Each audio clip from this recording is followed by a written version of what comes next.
G'day fans of the GBA, it is TheVerd here and welcome back to week 10 of Pivotal Moments. Of course, I'm not a learner boy, joined by my lovely co-host, BillStandish.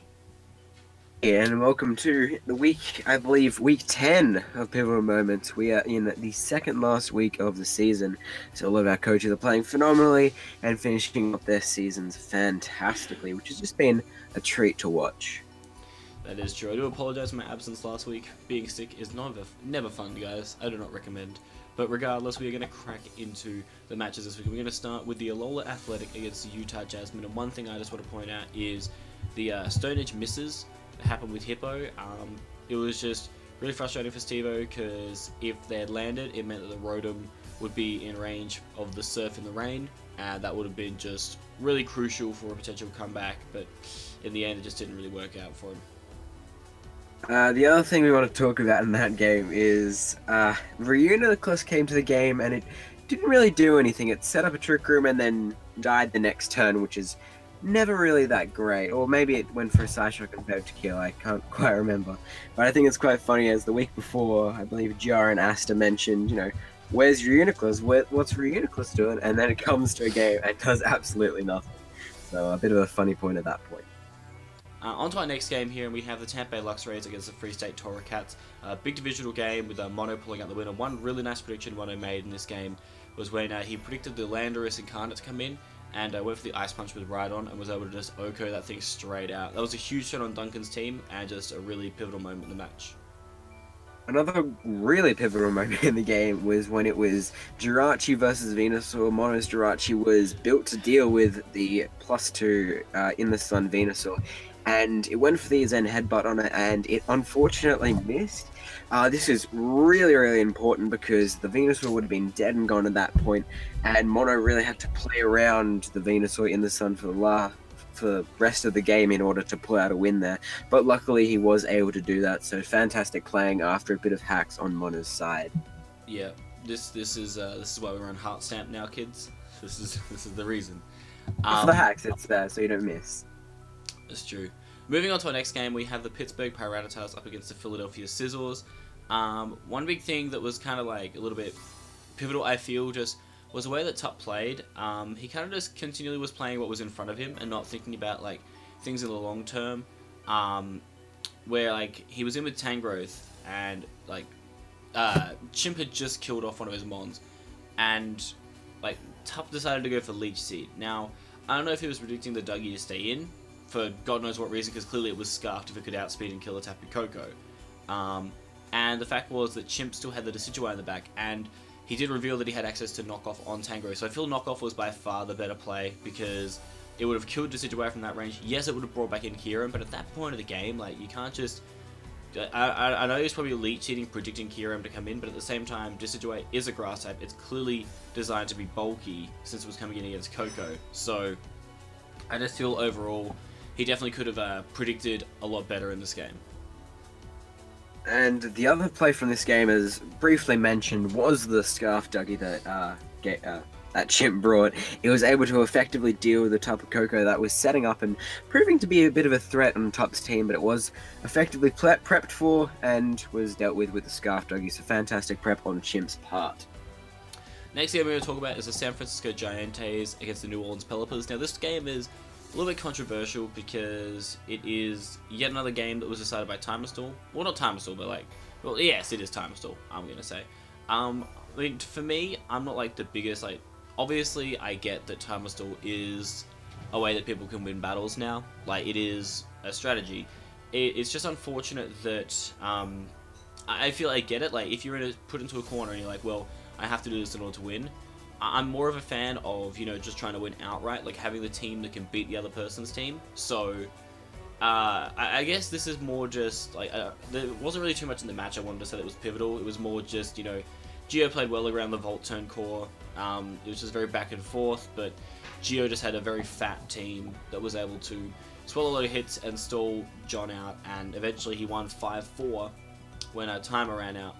And it was just, I don't know, like, honestly, it wasn't a fun battle to watch at all. I normally enjoy watching matches in the GBA, but this one I did not find as enjoyable, just because There were barely any kills, barely any like massive plays. It was just dragged out, and eventually, instead of going like all guns blazing at the end, like it was just preserved as a 5-4. So I don't really want to say any more on the match. Let us know in the comments how you felt about that match. Whether I felt there were any pivotal moments from it, I don't really want to say. I guess the only pivotal thing was that, you know, for I believe the 5th or 6th time this season, Timer Stall has basically decided a game, which I think is ridiculous. And yeah, like Verd mentioned, there wasn't much else to cover in that game, so we'll just move right along to the next game, which is the St. Louis Rampados versus the San Francisco Arcanitas. Two champions going at it this week. And the one point I want to talk about is just a little play is when it was Garchomp in, Dan switched in his Clefable, and George unfortunately got a crit poison jab on Clefable. Clefable was EV'd enough so it could live 2 poison jabs from the Garchomp, so a bit of hacks was quite unfortunate in that late game because it may have sealed up the win for George. So, you know, a bit unfortunate for Dan. He has had a lot of hacks against him this season, and, you know, of course, for him, so you can't really complain, but when that happens quite a lot, it can be a bit frustrating. Funny thing was, like, regardless of the crit, if he had just got the poison with poison jab, I think I might have put Cliff in a range regardless, but I'm not 100% sure on that one. Since he was unaware. But regardless, the next play we're going to talk about is the Trick Room Victini. It was really well designed by Dan. It put in like an insane amount of work against George's team, and George really had to play smart around it because it's one hand to deal with the threat that's in front of you, like if Victini is running through your team, but on the other hand, it's thinking like long term about what George needed in the late game in order to win. And, you know, in the end, George played the best that he could around it and was able to put himself into a winning position, and the rest is history. So the next thing we want to cover is the San Jose Sharpedos versus the Milwaukee Snozzbucks. And, I mean, the main play in this game was Steve said, alright, anything that Thunderous T comes in, I can trick it and I can trap it and then I can go from there. But the one thing he didn't want to came in, and he just got absolutely swept from there. And that was really the entirety of the game. Those are, you know, things in the middle where it's just scouting and you turning around and seeing what the sets were. But mainly, Steve is just, again, he's putting all his eggs in the one basket, and, you know, once that basket comes over, he's got no eggs, and the game just unravels from there, and it's quite unfortunate. You know, we're hoping to see him pick up a few more wins in the last week, but this game was quite unfortunate, but pretty good for Tom to put him in a good position to potentially grab a playoff spot in the end of the season. Yeah, just one thing with that game, it actually wasn't that Tom switched in the Thunderous, it was that Thunderous was in against Meloetta. Steve predicted the switch out to Celesteela, and because Thunderous was Assault Vest, it decided to stay in against Meloetta. And yeah, Steve kind of over-predicted there, should have maybe dealt with the thing that could rip his entire team apart before thinking about Celesteela. But regardless, we're going to move on to the next game, which was the Borussia Donphan versus the Florida Gators. A really good back and forth game, but the main thing, like the pivotal moment I kind of want to talk about, is the end game.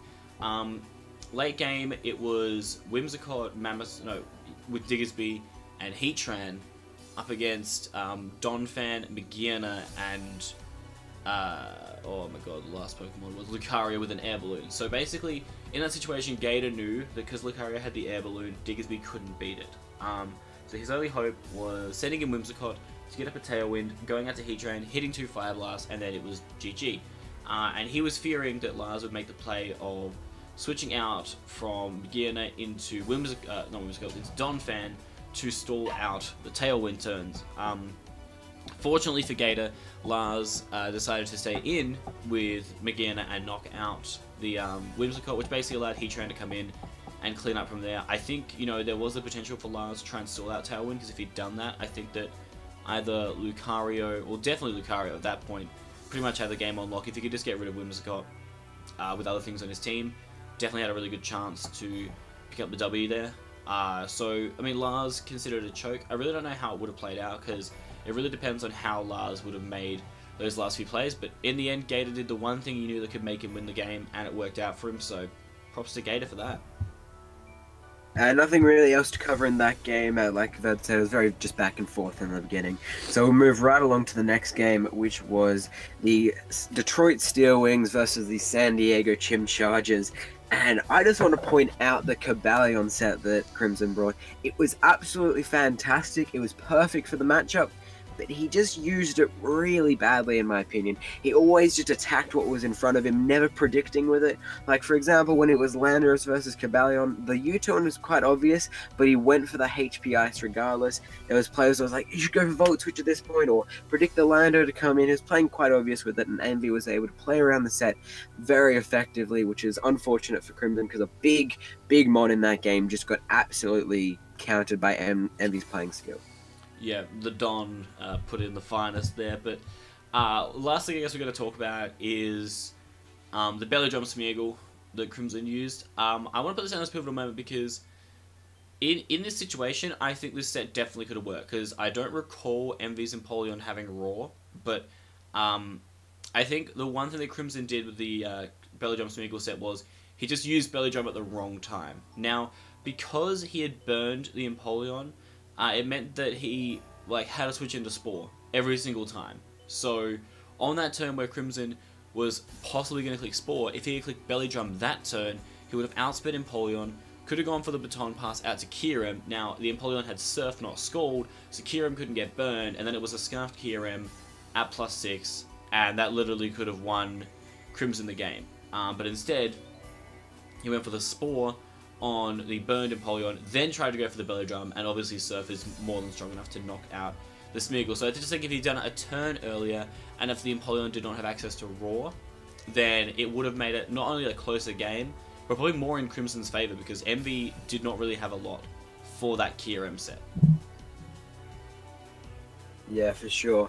But that will do it for this week of Pivotal Moments. As always, make sure to fill in the Google form down below with which of the Pivotal Moments that we mentioned is the best Pivotal Moment for this week. But last week we had a very heat winner for the overall, and that was the Create King Shield Smeargle used by Crimson. So that's the one that this week is going to go up against in the week after. So make sure you let us know what that will be for this week. As Bill said, guys, go check that out in the Google form. Don't also forget to like this video, comment down below about what moments you thought were pivotal, and don't forget to also subscribe to the GBA channel. Check out all of the GBA coaches and analysts and subscribe to them too. We will try and put out the best content for you guys, but that's going to do it for us. We'll catch you again next week for some more pivotal moments. So it's Verd and Bill, and we're out of here.